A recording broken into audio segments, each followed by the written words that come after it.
Marjorie Healy. Welcome to another episode of Behind the White Picket Fence, where life is both messy and beautiful. Today I have on a dear friend, Karen, who is going to share with us all about what it's like to go from motherhood to starting her own business at the age of 49. And how age and time and passion all come into play and what we can teach our children through this. So welcome, Karen. Thanks for having me. I'm so excited. So let's start by just telling our listeners what your business is. Well, I have a barber shop in North Vancouver called Industry Grooming Lounge, and I don't cut hair, so I just kind of run the show. Right? You just run the show. Yeah, I keep the towels, clean and the floors swept and the customers happy. Right, but I think that's what we're going to dive into. On the surface, you could just say you have a barber shop on the North Shore of Vancouver, that's all there is to it. But we know there's so much more. So much more. To this business, right? And to this story, and to your story. And I think part of this podcast is sharing people's stories because everyone has such unique situations that lead them to where they are. Oh, for sure. And I had this very wise coach once tell me, he said, you've got to collect the dots before you can connect the dots of your life. And if you look back, there's probably clues as to what led you here. So why don't you back us all up? And I know we've had some conversations, but back us up and tell me how this started. Okay. Well, my husband was in the beauty industry on the back end distribution to salons when I met him. So that's kind of how I got into that avenue of business, being in the beauty industry. I wasn't that involved. I kind of helped him out from time to time. But through that, I was raising kids. That was kind of my prime focus, was dealing with the kids day to day. But as they were getting older, I started helping out a little bit more, and I formed some relationships with salon owners and barbershop owners. And one of them was with a woman who owned a shop in North Van, and I was helping her out with social media, etc. We spoke about me buying it at some point because I was so intrigued and loved being in there. I loved the social aspect of it. And that didn't really happen. And then a couple years later, COVID hit, which really hammered the industry. Our business was kind of closing down at that time due to COVID issues. And the owner of this barbershop called me again and said, do you want to buy it now? Because she had another adventure she wanted to do up in northern BC. And I said, well, I can't buy it now because COVID's kind of decimating everything and we don't know how long it's going to last. But I said, I will come down and I'll run it for you so you can pursue this other adventure, which she was very happy about. And she gets full credit for giving me free reign to do whatever I wanted to do. And so I went in, and my biggest concern was managing because I am not very good at being firm, and I'm definitely not good at being mean. And any manager I had was pretty bossy, or had a bit of a streak in them that enjoyed telling people what to do. I don't have that gene or that streak in me. So I was concerned about that, and I realized pretty early on that you can actually lead with kindness. Like, it was the biggest revelation because I was really, really scared about having to fire people, and I did have to fire somebody in my first month there. And I ended up crying in the firing. She didn't. She was like, it's totally fine. But I started really listening to what they needed. Anyways, as the year progressed, because I had committed to a year, near the end of it, we had decided that I would buy the business. And we got close to the end, and the owner decided to keep it. And I was devastated because at that point, I was a year in, and I felt I had my groove. I was like, I'm good at this. Like, I never felt good at anything, really. We talked about this earlier, but I never graduated high school. Socially, I loved school, but academically, It was a real struggle for me. Right. And I only really got through, I was short 1 credit, I think, at the end. But I only made it that far because teachers liked me. I formed really good relationships with the teachers. I remember one of my teachers saying, I'm gonna let you, like, he passed me in biology, but he's like, don't pursue anything in this field. Do not do anything, like, don't try to be a doctor, like, this is not gonna be your thing. Too much studying. I just couldn't retain the information that was required of me to do well in school. Right. I really absorbed information through trial and error. That's how, and you can't really trial and error surgery. So books were not my thing. And so when the opportunity came to buy this business, I realized I was good with numbers, because I was forced to use numbers and look at what products are selling and what, I was good with people, so that was my specialty, is clients, just schmoozing them, chatting with them. I love hearing people's life story, almost like a bartender in a way. Right. And that's my genuine passion in life, which who knew you could get paid to do that? Unless you're like a talk show host or something. Of course, right? Unless you host a podcast. I just want to just shoot the breeze with people, and it was a big part of growth in our business. Okay. I mean, no one's coming back if they get a shitty haircut. That's So true. That's true. you gotta have people that know what they're doing. But the biggest lesson I learned in that year was I can be kind and I can lead. Huge. Did not think that was a possibility or a combo. And I think all mothers and fathers need to hear that. We can be kind and lead our children 100%. the same way. Yeah. We don't have to be mean. Just listening, really, and to what the needs are. You can't always say yes. No. And anyways, the sale of that business fell through. And a couple days later, I went to meet one of the stylists, and when I walked in, everyone was there. Everyone with the exception of one, which was their intent to leave that person out. And they basically, literally said, one of them said, if you build it, we will come. Oh, the Yeah. fields of dreams. I walked out of there an inch off the ground. Like, I felt, I guess, valuable. I don't know what the word is. I didn't feel like I always felt about myself. Right. Which was not smart. And I felt like, I think I am doing something right here. That was a new revelation for me. And so I pursued it. I pursued looking for a space. My brother was my partner. He was always interested in what I was doing there. He thought it was really cool. Would be a good side gig for him. Okay. And then he got really sick, cancer, and needed stem cell transplant. But I have ADHD, so I don't want to digress too much on that. But it kind of fizzled away. Okay.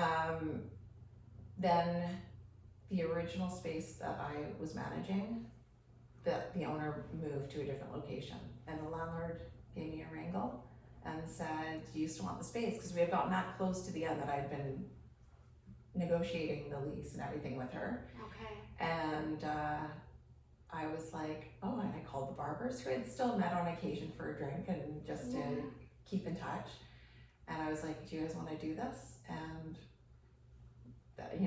some had moved on to other shops, but the ones who were there and the ones I was still in touch with were on board. They were totally into it.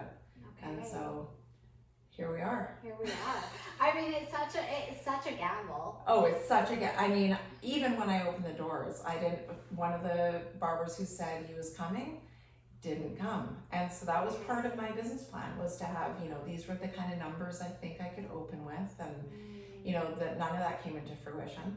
So that was stressful, and I learned so much. I mean, it's been just over a year since we opened our doors. We opened in June 2023, and I still have so much to learn. So I had lots to learn when I went into this thing.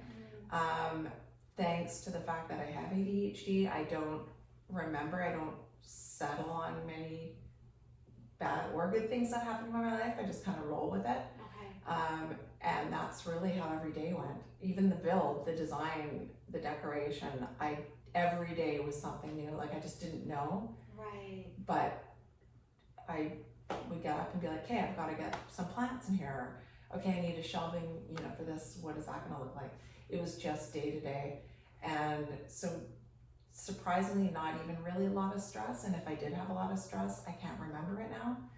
But I know it must have been there. Right, the beauty of ADHD. Yeah, like, there are really gifts. is. There's huge gifts to it. It's the biggest blessing in my life because I would have been a tortured soul otherwise. Right. If I didn't have this just kind of get up and go every day like it's a new day. Well, and you and I talked about this, and I think it's so important to share this because this year has not been without its struggles. That would be a lie for us to say that. For sure. To say that you just at 49 decided to open the door to a barber shop and everything just went seamlessly, and that is not what happened. No, not at all. But I think it is important to talk about this piece because I shared with you before we started recording this that at one point in my life's journey, I had so much fear that I couldn't hear my intuition. Yeah. And you said to me, I don't know what I would do with that. That's how I roll. It's all I go off of is my intuition. Yes. Yes. Yeah, gut is everything. Always has been. Mm-hmm. And from a little girl on. And I'm sure there are periods where I ignored it. Well, I know for a fact there are. Now I don't ever. I always follow my gut. But yeah, it always knows. Mm-hmm. It always knows. Yeah, I have a little saying about our gut, and I always say our head houses our thoughts, and our gut houses our truth, and our heart houses our peace. But if we line up our gut with our thoughts, that's how we get to that peaceful place. Yeah, because there are logical, what's the word, like hurdles, I guess, that we have to overcome.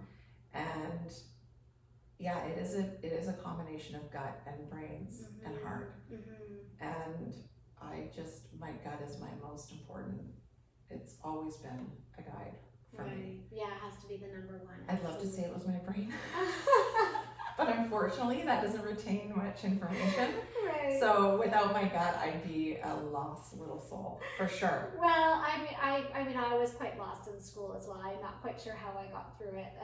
I really don't. And I think it's because I was a daydreamer too. I wasn't able to pay attention and remember and keep concepts in my head. And I was thinking about everything else. Yeah.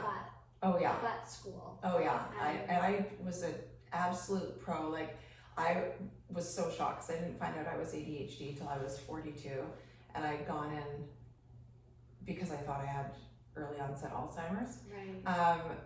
But ADHD, I always thought of as, antsy, you can't sit in your seat, and I was a pro at looking like I was listening, and my brain would be off in a completely other dimension, like absolutely not consuming anything that was being sent my way as far as information. Right. If I'm interested, I'm into it.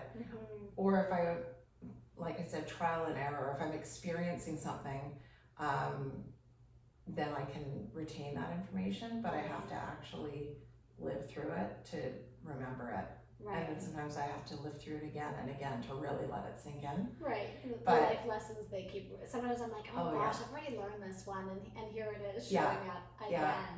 Right. Yeah. Let's talk a little bit about, we chatted about this. We always have a pre-conversation before we start recording, and I always say I need to record the pre-convo because it's always better than the actual convo.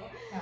But we talked about, at this point in our lives, I mean, you had some financial impetus because COVID was hitting, and it was pushing you to say, okay, well, now I've got to kind of do something. And I think that's I call those things ugly gifts because we've all been served some ugly gifts in our lives. It's like, why is this happening to me? Yeah, and it was traumatizing. It was very, very difficult. Yeah, I don't want to skip over that. I think that those ugly gifts are traumatizing. Yeah, it was, we had 3 young kids, and I was just, I'm nervous to make light of this, but this is true. I was telling 2 of my brothers, we were having dinner recently, and I was like, I remember driving home and just being like, I just want to drive in a pole. I said, I'd like to say that my kids are the reason I'm still here, but the real reason I'm here is because I do her wrong, and I'd end up being a vegetable for the rest of my life. And I know that sounds so intense, but those are really I was just like, I couldn't see the light at the end of the tunnel. Right. It was such a long process. When you have to close a business prematurely or before, like you thought it was going to go the other way. Right. It's just so stressful. Right. And I was in it with my husband. It was his baby, but we didn't have another income coming in, or right. I wasn't somewhere else doing something else that could get us through the tough times. It was like we had all our eggs in that basket, and that was kind of his vision for the future. Yeah. And so it was such a good share, because I really think anyone who listens to this podcast, and I hope this one, if anything goes viral, I hope it's this one, because I'll share with you too. I mean, again, I was at a point in my life as well where I remember thinking, I think I'd like to exit stage left now. Like, I don't really want to do this anymore. This actually feels too hard. Yeah. And I also can't see the light. Yeah. And I think it's in that moment where you have to decide, I am either going to be the victim of my circumstance, or I am going to, which is like my biggest pet peeve. Right, me too. Yeah. And yet I still had those similar thoughts. I didn't, Yeah. but because it's so scary, and because you can't see where do I go from here. Well, and we were looking at getting jobs. I had no education, as you know. All I had done is raise kids.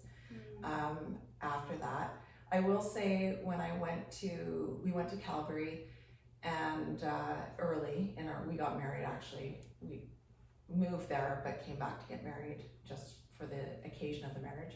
But we had moved and settled in Calgary for business, and my husband always was very successful in buying kind of fledgling distributorships, building them up and selling them. So that was his thing. And I went to a headhunter, to get a job. I didn't know anyone in Calgary.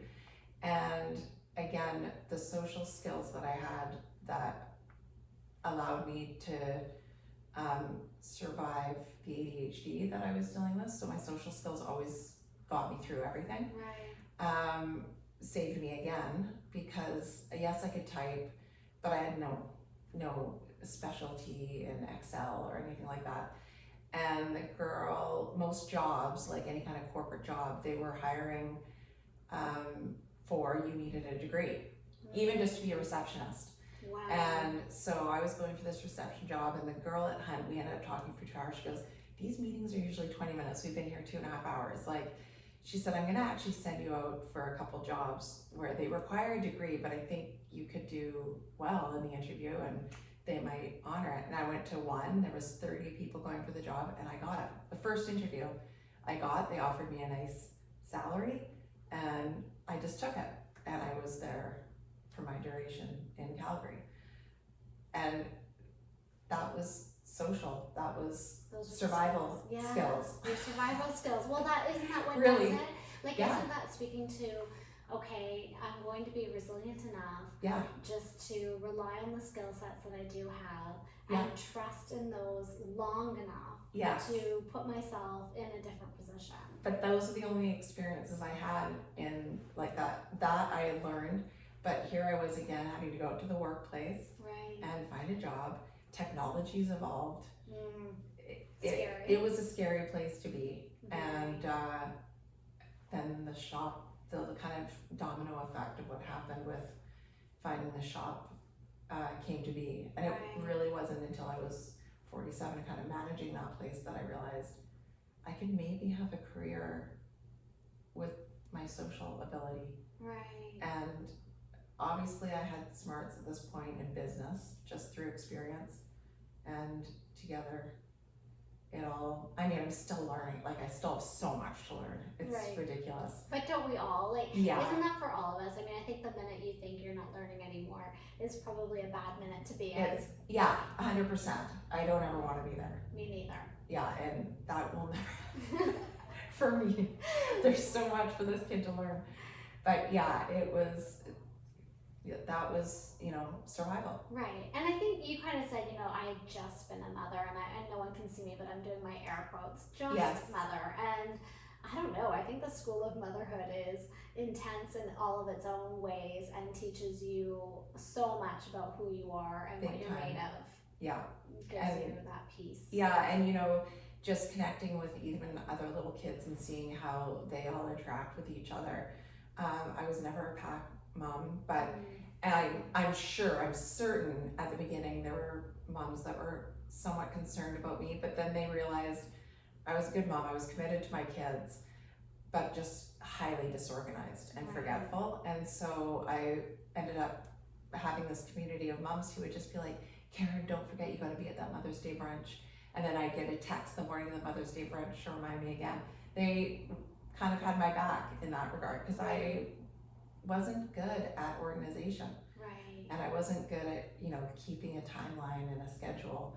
And so I had this little community that were my saviors. Yeah. And my kids always were very, you know, they were the first thing in my mind. Right. So they were, I was able to feed them. Right. And, you know, I would do the You basics. got the basics. But just like the extracurricular stuff was overwhelming. Well, it is. And you have 3 boys, and I have 3 boys. Yeah. And it really is. It doesn't end. It doesn't end. It was like, I knew I had to get to hockey at this time, but anything extra, anything on top of that schedule was like a lot A lot, for yeah.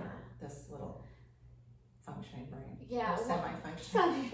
Well, or the way, like the strengths of the way your brain does function is actually what's made you successful. Yeah. So Well, really, we're getting there. yeah, well, and you know, and I will say, I, as your friend, saw you opening this shop and was so compelled by your social media, which was excellent and Oh, so thank you. exciting. From the minute you posted to tell us all you had a surprise coming, I was in. I was like, oh Yeah. my gosh, you've got me wanting more and Oh, wanting God. more, which is a fabulous skill to have. And I, you know, I don't live on the North Shore. I live in Vancouver, and I drove over. You've been incredibly supportive. I was like, I'm coming, and it's really hard. I will fully admit we have. Oh, I know. I just came here. It's like I Yeah. haven't crossed a bridge in a very long time. Right, you And so crossed 2 it's bridges. across- yeah, 2 bridges. bridges. And I'm to like, get oh here. my God, people who do this all the time, bless their hearts. Right, but then you said it so well too. If it was a bad haircut, people wouldn't come back. And of course, we've come back. Obviously, Yes. now we're sold. It's Yeah. it's the only barber shop for us Oh. for so many reasons. But you know, it's you. It's your energy that you have when we walk in the door. It's that the boys have had some fabulous haircuts and The love team. them. Yeah, My the team. are- Yeah, I think we Yeah, need to talk about absolute. that because I think it's these interpersonal skills that you've leaned into that realize this is my passion. I mean, otherwise, you know, I think this would be a much different place for barbers to come to you and say, if you build it, we will come, Yeah. is huge. And I don't want to skip over that part. So talk to me a little bit about your team. My team is incredible. The first people to come on board were Mariah and Johnny. I didn't know Johnny. I'd never worked with him before. I think I had met him briefly at a bar one night just to talk about this potentially happening. And then there was another guy, I won't mention his name, but he was going to come as well. So I had some at least local clientele that had, you know, and Mariah was like, I can't say enough about her belief in me too. I remember her saying like, you can do this, I'm in. Okay. And, you know, with that, I had the confidence to pursue it. Like in retrospect, without that, I don't think I would have. Without her words of encouragement, I don't think I really truly would have. Michaela's another barber who was on from the beginning, rookie barber, like junior Okay. barber. Our kids went to school together, and she was going through a separation and wanted to find a career. She had to work and wanted to work, and so she got her barbering license. So she came on after we kind of got the ball rolling, but was there from day one. She was a big part of the build. But yeah, and then now we've got Victor, who came in early this year, so January, February 2024. We are like a family. I hate saying that because people say, oh yeah, you're like a family, but really are you? And we really are. One of the things I have been told multiple times is, Karen, you need boundaries, because I do and support my team a lot in personal experience things as well, or I don't know if experience is the right word, but life challenges. Right. I got two of my barbers are from other countries. They're, Okay. Johnny's from Ireland. So his whole family's in Ireland. He's a young guy, and I love him and support him in work and out of work. And I used to think, okay, I need stronger boundaries, but I'm my mother's daughter, and my mother was known for community and helping her community and helping her neighbor, and I get a high out of that as well. So I came to realize I don't need boundaries if they're not bothering me. And so I do get a little bit into their personal lives, but I'm not throwing fingers around like do this, do that. I just support. Right. And I think that has made our bond stronger with all of them, because I genuinely care about these guys. I want them to do well.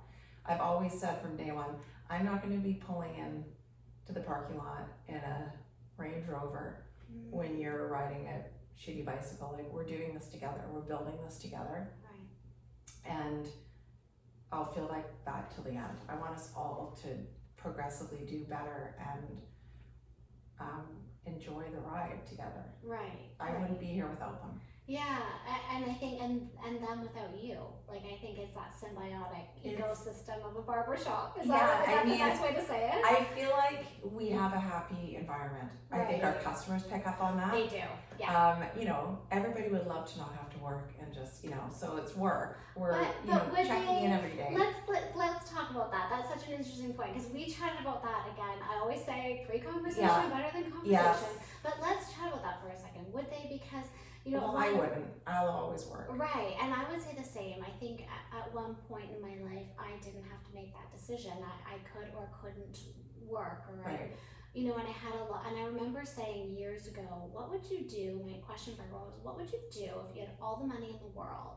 What would you do with your time?" Because people hear me say this, and I'm sorry if it's redundant, but time is the only free gift we have. Yeah. So what you do with it is up to you, who you give it to, where you receive it from other people. I mean, when someone says to me, even this, I'm going to come and record with you, that is a gift of your time, and that means so much to me, because and it's the best. It's the best. It's the most rewarding. I actually was just talking to Johnny, I think it was on Saturday, and we were talking about somebody won a bunch of money, and I said, honestly, Johnny, if I won $30 million tomorrow, I'd still be here every day. And he goes, yeah, but you wouldn't have to worry about the electrical bill or that. I'm like, I know. I wouldn't even care if people came in.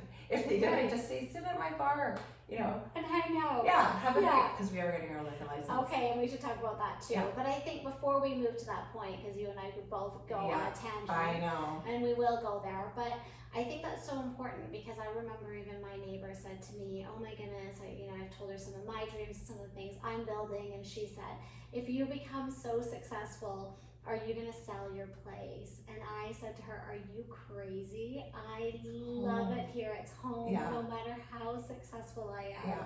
you will still find me here. Yeah, I love that. Yeah. That's how it should be. That's how it should be. I agree. And I think, I think we should all question that. And I think even people who slide into retirement, and you think, be careful what you plan to do, because if you go in too early, you might find yourself feeling purposeless. Yeah. Like, is that, I don't even know if that's Yeah. a word. Is that Yeah, a word? I'm sure it is. But Sounds good to me. It sounds good to me. Yeah, let's go with it. I invent words all the time. Right? So. Oh yeah, no, I'm the queen of making up words. I didn't pay attention, as we said in school. So, I mean, I'm watching moms, and I think this is so important to say, because I'm watching moms who, were moms, and I think so was I. My number one job was my 3 boys, and there is nothing more that I would have wanted to do at that time, and I'm so glad I had the gift of that time and was in a financial position to do that and to make that choice. And I would make that choice over and over again. I loved it. But there is this transition where our kids stop needing us in the same way. Okay, well, I don't know if I did love it. Okay, fair. That's fair. I love this stage now. I love teenagers. and I think I know where you're going, but I want you to finish what you were saying. Well, no, I think, well, your comment's so fair. I mean, there is a stage where they leave and you have your time back, and if you don't know what you're going to do with it, that can feel very rattling. Yes. But your comment was extremely fair, and maybe I shouldn't have been so. No, I know I have so many friends who loved it, loved it. But at the same time, I think I probably was speaking from I love the choice I made. Yes. Okay. Yeah, I would say it was the hardest thing I ever. Yes. did. I mean, it was such a grind. It was. And I actually look back and I'm like, how did I do that? Like how. I must have almost had blinders on to some extent. Of course. Because you have to be so focused. And RJ and I both parented very similarly. We got very lucky that way. But it was just the most repeat information. Like, look at me in the eye, say thank you. Like, you're not the only one in this restaurant. You can't scream and yell. Like, these people are trying to eat. Look around you. Like, you're not the only one in the room. Right. All that was just monotonous That's to my me. favorite lesson, by the way. Yeah. It's not all about you. Oh, I was just like constantly 3 years old having a temper tantrum. Like, look around. And they would just like be rattled at the fact that they just drew a bunch of attention to themselves. And so looking back, I don't know how I survived it because I couldn't do it now. I can tell you that right now. That kind of grinding all day, just reminding them the same things, the same lessons over and over till it settles in their brain that these are the things you need to do every day. And the bedtime routine was just like, come on. Yeah, like, please stay in your room. Please. Yeah. So I don't do have friends that are really struggling with their kids carrying on. I love teenagers. Like, I always spoke to my kids kind of like they were teenagers. Like, I really was always very honest and spoke to them like they were young people rather than little kids. And so now I just love my conversations with them. They're smart. They know they have so much to offer. So much to offer. Stage. I know it's funny because I was actually just telling some girlfriends that when I dropped my kids off at university, and of course I have redheaded identical twins. So, yes. When I say it was hard, it was hard. They had so much vivacious energy, and it does take an inordinate amount of patience to raise children. And of course, I added a fourth or a third child to the situation. Yeah. So, it was pretty crazy. But I remember dropping them off at university, and I remember watching other parents just sobbing. Yeah. Like literally sobbing, and I wasn't crying because I was so happy for them because they were about to go on this epic journey that, if I remember that time in my life, was challenging too, but also so much fun. Sure. And I was ready for my life to change a little bit and for a little bit of peace and quiet because when the twins are back from university, God bless them, it's really loud in here.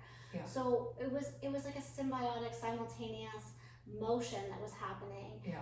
And then about 2 months after they left, I did have a huge cry, but it wasn't about them leaving. It was about that stage of looking back and saying, oh my gosh, as hard as it was, I hope I enjoyed that ride because it's over. And now we're in a different stage, and it's equally has all different pros and cons to this stage. But you're right, it is exciting. Yeah, and I kind of got lucky in the sense that right when Cash was graduating, I was literally opening the doors to the shop. So I was very preoccupied in getting, like, every day was just like a new day. And oh my gosh, I was so focused on that. So, and have been ever since. So it is a distraction for sure. And I had my own little thing to pursue. Right. I don't know what I would be feeling if the circumstances were different. This is just the position I'm in right now when this is happening. Right. But I have always really enjoyed the team. I grew up with 3 brothers. I had no sisters. Right. So to have 3 boys was very comfortable for me. I get how they think, and it's just a hilarious stage and very entertaining. It's very entertaining. Yes. Very. I find them hilarious. I came home early once recently, and it was a time had just let a girl who's helping me out at the front now. I was leaving her alone for a couple hours, so I just went up to the house, and Jude was there, my middle son, and I was like, hey, and we sat and talked for 2 hours. And it was just shooting the breeze, talking about this person's school, or, you know, I was asking questions, and I just love that. Yeah. I could just do that. banter with them for hours. Right. Get the 411 or whatever they say. Well, it's neat listening, yeah. I'm or such a the loser. T, what have I learned? Get the Yeah. lore and the Oh T. my God, I'm I'm trying bra. to keep up I'm with. bra. Yeah, it's keeping up with all the terms. Yeah. But I think that it is interesting to watch them grow and learn and change and shift and develop their own ideas and their own thoughts and start to take the values that I hope I've taught them and mold them to something that feels And good see for what them they're gonna and do. see what they're going to do. I know, it's very exciting. It is. Well, like, on that note, this is a question I really wanted to ask you, and I think I said don't answer it in the earlier conversation that we had, the pre-talk. Okay. But what do you think you're teaching them? Because I had a moment in my life where my kids were either going to see me as, you know, maybe the martyr, which I don't know if I wanted them to see me as that. I didn't want them to ever feel sorry for me. So when I was making some more of my difficult life decisions, mainly to leave my marriage, I wanted to create something where they were like, oh wow, look at my mom, like look at what she's doing, look at what she's capable of, and I will share this, and I hope it's not embarrassing to my youngest son. He has a job and he's working at a local grocery store where I know a lot of the people, the staff that work there, and I know that he's actually spoken to some of them and said, you know, in no uncertain terms, how proud he is of me.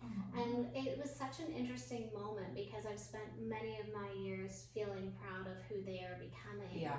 And I've always told them, I'm always going to be proud of everything you've accomplished, but I'm more proud of who you are as humans. Yeah, 100%. And to have that turned back to me as a parent was an experience I hadn't anticipated. But I guess my long-winded share and what my question is what do you think your boys are learning from you? I hope they see someone who's hardworking and is going after their dream, because they do know it has been a dream of mine. They know it's been a lot of work. Right. I think they see it. I don't ask them. I guilt them every once in a while, like, I worked 90 hours this week. Right. Because I'm ordering takeout again and I'm making excuses for myself. But, you know, I had a similar thing with Knox, my youngest. I have 3 boys, I should just say. Cash, Jude, and Knox. Cash just graduated. Jude is about to graduate. And Knox is just finished elementary school. He's going to grade 8. But this past year, he was in grade 7 while I was building this business and working insane hours. Their dad made all their meals this past year. I was in early, leaving late. But his teacher, so I went to an after grad party thing that the kids all went somewhere else and the adults all came to this thing, having a couple of glasses of wine and stuff. As I was leaving, his grade 7 teacher ran around the side of the house, called me and said, Karen, I just have to tell you something. She said, Knox loves you. Like, I've never seen a boy as openly, affectionately talk about their mom as Knox talks about you. And I know me and Knox have a very special bond. We're like besties, and he's a really easy kid to raise. Right. And he's got a very, very sweet heart, and he's a bit of a fan favorite. So but the fact that she really picked up on that, it kind of made me feel guilty because I haven't been around, but the fact that he speaks so highly of me to her, I brought it up to him and he said, Mom, you just work so hard. So I hope they all see it. The older ones are a little bit cooler and older. Right. So I know they're really proud of me. I hope they're picking up what I'm putting down, so to speak. Like, I hope they're seeing that hard work pays off. I've had the 2 older guys come in and cover for me a couple times. Okay. Not the greatest results. Okay. Like, okay. I mean, all you have to do is sweep and fold the towels. And so there's been times, but also I was a teenager and I don't think I was really, doing the top class work at Bootlegger, folding those jeans when I was there. Right. You're always looking for the easy way out a little bit at that stage. But I hope they realize, I mean, part of that's going to be life experience for them. For sure. They're going to have a boss who's riding them, and of course, we all did. if they don't perform, they're going to be let go. Mm-hmm. So I've learned a lot of that. I watched my parents both work really hard. Mm-hmm. I don't know how much I learned to work hard from that. Right. I really don't. I can't say that I went into my, early positions from delivering papers that I was ditching in the ditch, not actually delivering. And then my dad caught me, and he even ran me through the gamut of, this guy hires a photographer to take pictures. It was Real Estate Weekly. Okay. But he said, somebody hires a photographer to take those pictures. Somebody is paid to do the write-ups on each of those things. Everything he was saying was making sense, and it stressed me out because I never put all of those things into perspective of what it's like to run a business. Okay. But I don't know if that resonated that much with me, that conversation. I remember it, and I remember my eyes being, I don't know if it made me work any harder at the next job. Mm-hmm. So that was more seeing results when you work really hard, was how I learned. But I hope my kids are getting something out of this, seeing me work. I know they're really good kids. So anything I taught them and told them, they picked up on. Right. But this is really them just observing me be a lunatic. So I hope they're seeing, the results and what that means. Mm-hmm. Well, I think that's just a true answer. Like I know, I love that, but that's what this podcast is. It's true answers, right? Yeah. And I think my kids have probably seen the same, a little bit of crazy. And I have this really dear friend who always lays it out on the table. And one of her quotes that stuck with me said, you can do anything, but you can't do everything. Yeah. And I think when you start a business or you're trying to grow something, you are trying to do everything. Oh, yeah. And you become everything to the business. Yeah. And you can't cook dinner and start a business. Yeah. You just can't. No, and in I don't know if it's in their defense or, I am ADHD, so I do hyper focus. So I haven't been as focused on them. I remember being in tears because I didn't go to Cash's grad dinner. It was like the day we opened or something. There was, and I have guilt, but I ask him all the time, are you sure that and he was okay with it. But I have just been hyper focused on the shop. Right. And that's what I do day in, day out. And of course they get lots of hugs and cuddles from me, but they don't see me at a lot of their games. And I'm just now able to have some time because I'm able to hire somebody to help me out. Like I have Nirvana as our sweet addition. Okay. Just about a month ago, she came on board. Her name is kind of fitting. Nirvana Love. Right, Nirvana Love. Yeah. We love her Sweet little already. angel. Right? Yes. Yeah. And so she has given me the ability to come and do things like we're doing here today. Okay. Which I didn't have. Right. And I have a lot of stress of being away from the shop. Of course. I feel better with somebody at the helm, but there's guilt. I have guilt leaving my kids, but I have guilt leaving, I don't want to call them my work kids, but my work colleagues. Like, because, my job is to help support them and have everything ready for them, whatever they need. Make sure the customer is content. If we're running 5 minutes late, that's what I do. And so to have somebody there doing that now is probably feels like a lot of relief. Oh, it's a big blessing. Yeah. I think I always say guilt comes from desire. Your desire to do such a good job in both those places, both those domains. Guilt is just this. If I could be everything to everyone, I would be. I know. And if you didn't know that, then just look at my guilt and you know that I want to be everything to good. everyone. Yeah. But I think one last thing that I think would be really important, and we could be here forever, but we can always do it again. Yeah. I say that to every guest who comes on. You can come back. Yeah. It's so much fun. But I would say that, your dad's comment about the Real Estate Weekly, and, I always think that we can replay stories in our head from back then, and we can see it through the perception in the eyes that we had of that story at the time, and then we can see it through different eyes today. But I think there's probably two things that spoke to me in that story. One is that, yes, he's so correct. There's so many pieces of that puzzle that other people cared about, that made Taken that for granted that- by yeah, this that- little delivery girl. Of course, but Yes. at that age, you know, it's sort of like you saying to your kids, look around the room, you know, you're not Yeah. the only ones in here, and your dad was sort of saying, look around this business. Yes, There's lots of pieces of this puzzle that happen that you're now treating your business that way absolutely. today, Yeah, right? And but I think that's the point I was going to make, is that you're doing that with your business today because you care and you're actually passionate about that yeah. space. Oh, and I'm just so lucky I found it. Right. Like, I'm so lucky I figured that out. Right. I mean, I was 47 when I Mm. figured out what I love to do the most, which is socialize. And you know, I really I'm obviously an extrovert, but the fact, here's a little story I'll tell you. Ron Quigley, the guy who ended up hiring me in Calgary, even though I didn't have a degree, his wife Judy and him had a furniture, like office furniture company. He, on our last day there, or my last day, so I was pregnant and we were moving back to BC, so I wasn't going to be returning. There was a mezzanine, I just heard him yell for me, which he often did. Karen, I want to see you in my office. So I went up and he said, it's your last day here today.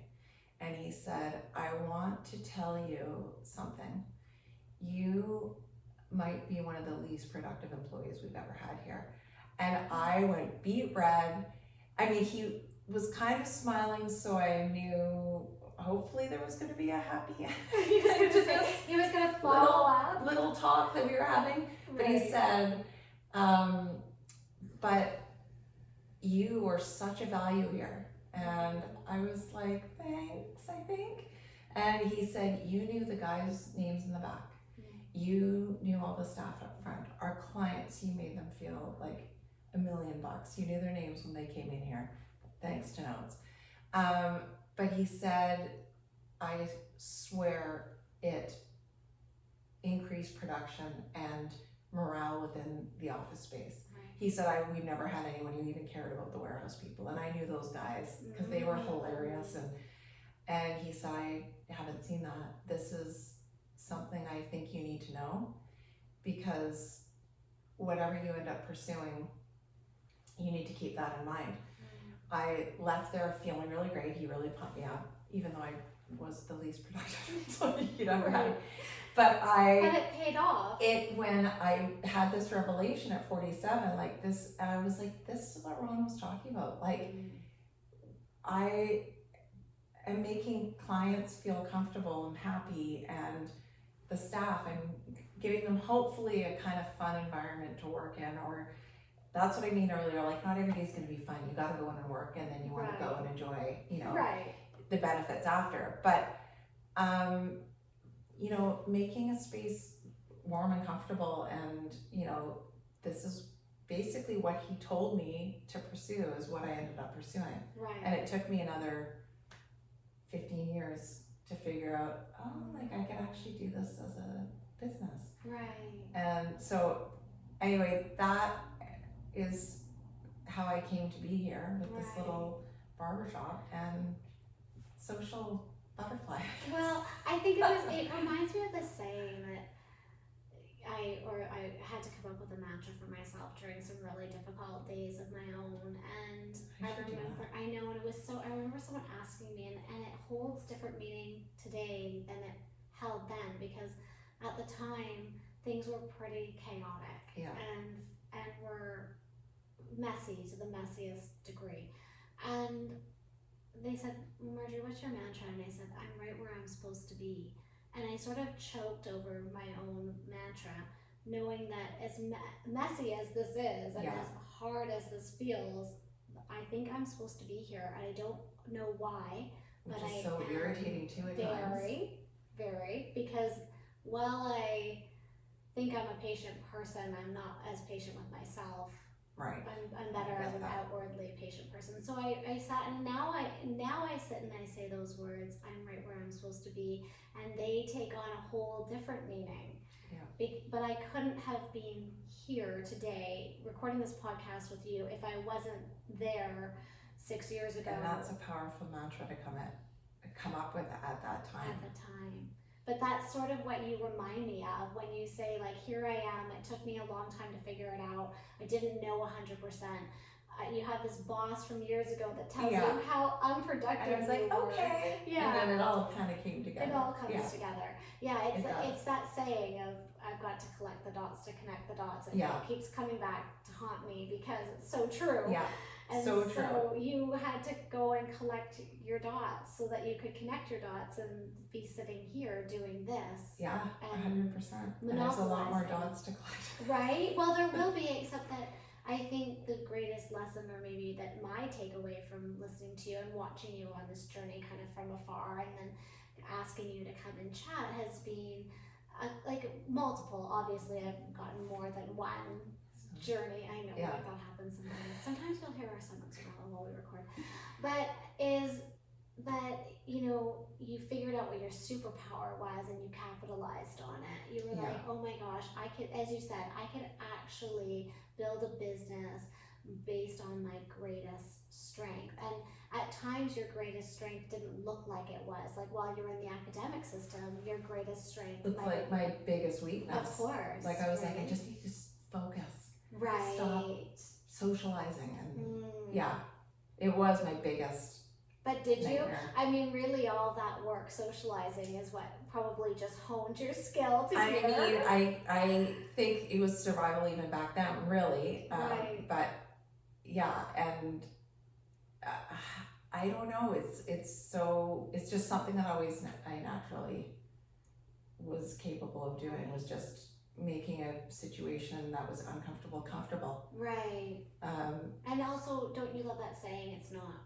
what you do for people, it's how you make them feel. It's not what you say, it's how you make them feel. And clearly you were increasing Ron's production by creating a space that people felt good. Not really doing anything. Not doing anything, but really, doing everything. Yeah. Like, I know. Right? I know, it's just bonkers. But hilarious to think back, like that's really what I was doing, was just making people within the workspace feel good about themselves. And you know, I had a joke with my brother about making a movie called Morale. It had to star Vince Vaughn. But this guy would just do a contract with a company and go in and just make, you know, as far as the employees know, he's just there for numbers and, you know, doing an assessment of where the business is at, but really he's there just to boost morale. I love it. And it's Morale, M-O-R in one font, Al in another. Oh. Morale. We want morale. We want morale. But morale. Oh my gosh. Can I like sign on and be a part of this? Can you write it for me? I sure can. Just give me kudos and credits and oh money. Oh my gosh, absolutely. absolutely. I'll be happy. Absolutely. I'm jumping into number two. That's literally what I did. I was like, oh my God, it could be a business. Like maybe you do just do but that. I think it is, and it's such a huge point. I mean, I think if I look at all of this, I want my kids to, if I said to them, like, take something away from this, watching me stumble and trip and fall and get back up and be feeling like a victim, feeling like I'm in survival, turning into creation, like figuring this whole thing called life out, this messy, beautiful life. I want my desire for them is for them to figure out, what do you think that superpower is? Like, where do you think it hindered you, but realize it's going to be your greatest asset? Yeah. I mean, I feel like it hindered me in learning. Right. It's my greatest asset as far as business growth, but I have to be smart. Like, you can't run a business and not look at the numbers. Right. And so there's a whole other aspect, and you can't have a business that includes employees and not know how to handle them. Right. And so for me, it's listening to my staff. What do they need? And looking at the numbers and not spending more than I'm bringing in. Of course, being smart like that. Yeah, and as business growth, taking opportunities and letting people know you're there. And if you can get somebody in to give us a try, my goal is for them to never go anywhere else to get their haircut. So it's all a team effort, but I mean, the social skills are what I love to do, and they're my favorite thing. And this summer I had a lot of business stuff I had to deal with, so I wasn't doing what I love most. And my first day, once the last thing was completed, as far as the summer business crap that I had to deal with. I just remember sitting and chatting with 2 customers, and we were laughing and about something, and I'm like, this is what I love to do. Like, this is what I love to do. And so yes, you have, there's logical things you have to do running a business. It's not just sitting, and smiling and chatting, but that's the main thing that I do within this business is well, it's morale. in building it is morale. It is. It's morale. We just need morale. Yeah. I love it. Yeah, and so I still have so much to learn, but those 3 main things, numbers, Right. making sure you're spending less than you're making. Isn't that life? Yeah, Should it we is. all just be doing that even It at is. home? Just cover the things, and maybe you'll get that little extra that 1 month, and you can, do something fun with it. But really, that's key, obviously. And then, just finding out what you love doing. Right. And I think that's easier said than done. I think it is. Because how often we heard that our whole lives, find out what you love doing, and I'd love to learn to play the guitar, but it's really genuinely just like, what at your core do you love to do? Well, do you think it's less about what you love to do, but more about why you love to do it? Because I think you could take your amazing skill and maybe put it somewhere else and get the same results. I mean, it still has to be something you care about. Yeah, for sure. I'm sure there is. I don't know what that would be. Maybe those things will come down the road. Who knows? But I do. I like the rotating stories that come throughout all day. Right, you get a real mix. Yeah, I get a real mix, and there's always something entertaining, and and I love challenges too. Like, and I'm faced with those on a regular basis as any business owner does. Right, there's a little bit of problem solving and going on. it preoccupies my brain, which is good, because if I get too bored, if things are too easy and I do get bored. Right. And so I like to always keep there's always going to be something I'm learning or tackling in some way. Okay, well, I keep saying before we end, and then we get on another tangent because it's so great. But that's ADHD too, yes. And that's a beautiful. Oh my God, I've gone on a couple tangents, and I'm like, what was the original question? Oh, that's okay. That's the story of my life. No, I love it. But on that note, I think it's really important to say, where is this going? Because we touched on it earlier. We hinted. You said, I'm getting my bar license. Yes. And you also even said otherwise could have been a bartender. Yeah. Well, I mean, that's kind of what I do. Right. Anyways. Yes, liquor license is kind of the next venture. Okay. Yeah, there's a few things up the road I'd like to do, but yeah, liquor license, I think it would be a really unique touch for us. We offer complimentary drinks in the shop, like Coke, soda waters, and so oftentimes when I'm like, would you like a cold drink? They're like, oh, like beer? And I'm like, no, but that's coming, it's coming. So we do I get asked a lot, because I've been wanting to do this for a long time. I did not realize the venture that was going to be, as far as educating myself on liability, and like there's so many rules and hoops to jump through to make that happen. But we're right kind of at the finish line now where we can submit, and I just think it'd be a nice treat for a lot of our guests. Right. And do you think you could end up using your space as a multi-purpose space with a license? Yeah, for sure. And I'd like to host even some things there. Maybe a singles night, Marjorie. Oh, look at that. I can meet the man of my dreams at the history. Yeah, so there's definitely some things. The space, I have been asked a couple times about people wanting to utilize it for either staff engagement or so there's lots of options for that. But ultimately my ultimate goal is 3 shops. I won't go beyond the North Shore. Just because I would like to cover kind of West Van and Deep Cove area. But that's kind of all little baby steps. I'm just tackling one thing. And everything I learn, every new step I take, like the liquor license is gonna be the next thing that I pursue, is gonna be a bouquet of new lessons for me that will lead me on, probably spark some idea in my brain. Oh my God, maybe I'll do that. I know, So my brain is already spinning. It doesn't stop. Oh, it's yeah. already going, and it's not even my business, and it's spinning for your business. Oh, it's like a bit of a nightmare, but it's also, I couldn't live any other way. I don't know any other way to live. Well, I think this is a beautiful place you found yourself in. So I'm having fun. Yeah, it's I'm fun watching you, I have to say. I mean, we all know social media doesn't show the problem solving that you've had this year, but no, and I should show more of that probably, but you know what, I think that I mean, I don't know, I think you're showing what you're offering and people can see it, and you talked about the energy in the shop. I'm a real energy person, as a lot of people know, and I walk in that space and it feels amazing, and that speaks volumes. Genuinely, I feel, you'd have to ask my staff on their own, but I feel genuine love, respect, and admiration and appreciation for every client who's come in.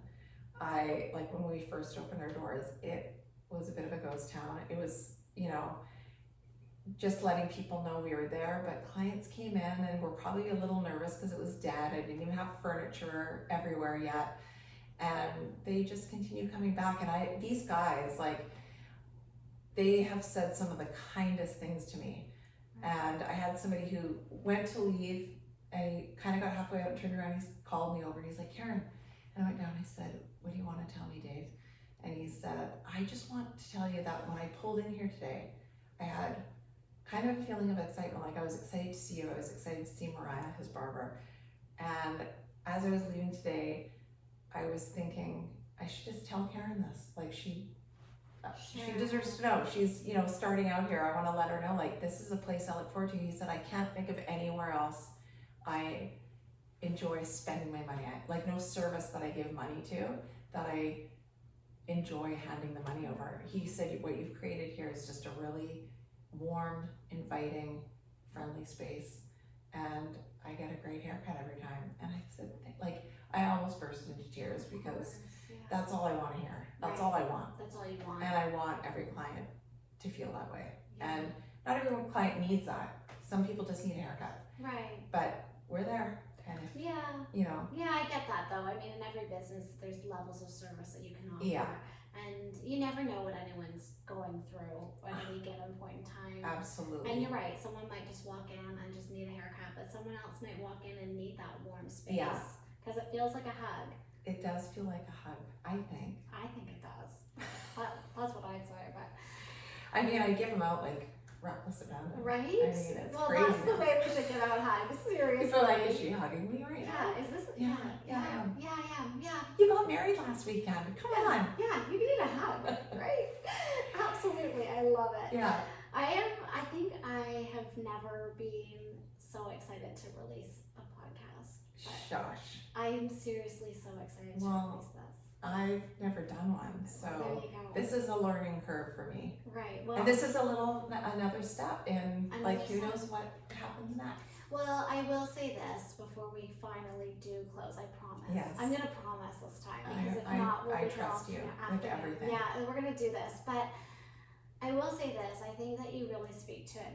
Nothing being an overnight success, and I think all the steps you're putting in and all the things you're learning, and I'm not, I'm part of that too. I mean, I'm not, what's the word I'm looking for? Immune from learning the things that you're also learning. It's happening for me, in different ways in the growth of what I'm trying to do and the goals I have and how we get there. Oh, so many moms I know too, just coming out of the child rearing phase. I mean, we never stop, but it's a whole new, you're coming out of the fog. What's next? Yeah, and who am I, and what am I, what are my superpowers, and what can I do with this time, and what is that going to look like, and I knew one thing for sure, it wasn't going to be tennis or pickleball forever. I had to have something more meaningful, but I'm listening to you, and I just want to remind anyone listening that the beauty of your story is that sometimes we look at other people doing things and we think, oh my goodness, they were an overnight success, and I don't really think that's possible. I think everything is a series of steps and places that you put your trust into, and you kind of roll the dice sometimes with things in life. Big time. And and you've done that, and Yeah. you're working hard at it, and it is becoming, or I mean, I think it is successful just all in its own right. I mean, all you can look at is the numbers, and they continue growing, and that's, Exactly. you know, the hope and the number of clients that we have, and yeah, but anybody who knows me will tell you this is definitely not been an overnight No, it success. has not been. My best friends are like so exhausted listening to me, and I'm, you know, I'll come in hot with stories pinging left and right, and then Right. there, you know, we get to the final point but yeah, it's been a grind, and it continues to be a grind, but Right. at least I'm loving Loving the grind. the grind. You're loving it, yeah, Yeah. and it's obvious and it shows. So Oh, I'm glad to hear that. yeah, so I can't thank you enough for driving 2 bridges. Well, thanks for having me. Yeah, I mean, this this is is amazing. this is a learning curve for me. Yeah. And Do you know, I will really appreciate say it. that I remember thinking about doing something new, and one of them was this podcast. And I've said this before on this podcast. What's the difference between someone who's already doing it and me? And the only difference was that they started doing it. That's it. Yeah, They just started. 100%. And so I think that's You're also so right. where Yeah. you've come to. You're like, I'm just gonna start this Yeah. journey. I mean, it can all go to hell in a handbasket. Always can. It always can, right? You'll never know when your next ugly gift is coming. Exactly. But right now, things are right where you're supposed to be. I know, and I'm loving it. It looks amazing from here, and we Thank love you so supporting much. you. And I will. I love seeing you guys come down. Yes, we will. And it's really hard to cut redheads. Their hair is so unique. So They're so handsome. kudos to They your can pull off barbers. anything. Well, we can't wait to be back. They'll be home at Christmas, and that will be Perfect. our We'll be our there. stop. And We'll I be there. will link. I might for have everyone. a glass of wine for you. Ooh, by that. Hopefully, well, Ooh. I mean, a girl can dream. A Christmas cocktail, I'm in. And I promise I'll link all the ways people can find you and get to your shop. Awesome. If you're a local listener, go Yeah. there. It's been an amazing experience, and I think our listeners will actually get an experience to feel what we've been talking about this whole time. Yeah, well, I hope so. I mean, it's you're in the right hands if you come by. Yes, I'll tell you you that. definitely are, 100%. Yeah. Okay, well, thank you again, and thanks for listening.